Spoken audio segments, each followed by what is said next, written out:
अहम खबर आ रही है। डिप्टी स्पीकर कौमी असम्बली कासिम सूरी के खिलाफ तहरीक अदम एतमाद पर वोटिंग कल होगी। अपोजिशन की तहरीक कामयाब बनाने के लिए 172 अरकान पूरे होंगे, जबकि कौमी असम्बली में अपोजिशन अरकान की तादाद 163 है। इसी बारे में तफसीलात हासिल करेंगे। सिद्दीक साजिद हमारे साथ मौजूद हैं। सिद्दीक, मजीद अपडेट कीजिएगा।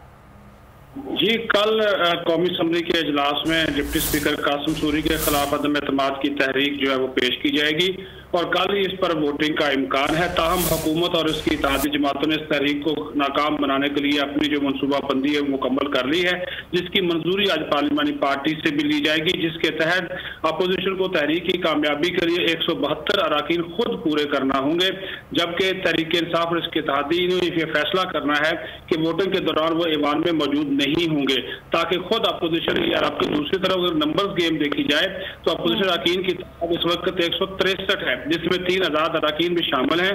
मतलूबा अक्सरियत अगर ना मिली तो फिर तहरीक मुस्तरद कर दी जाएगी और उसकी नाकामी का ऐलान किया जाएगा। दूसरा एक अहम पहलू ये भी है कि जो तहरीक पर दस्तखत किए गए हैं उसमें एक रुकने कौमी असम्बली के दस्तखत मशकूक है, उसके ऊपर भी स्पीकर कौमी असम्बली को वोटिंग से पहले फैसला करना है। जी ठीक है सिद्दीक साजिद, बहुत शुक्रिया आपका।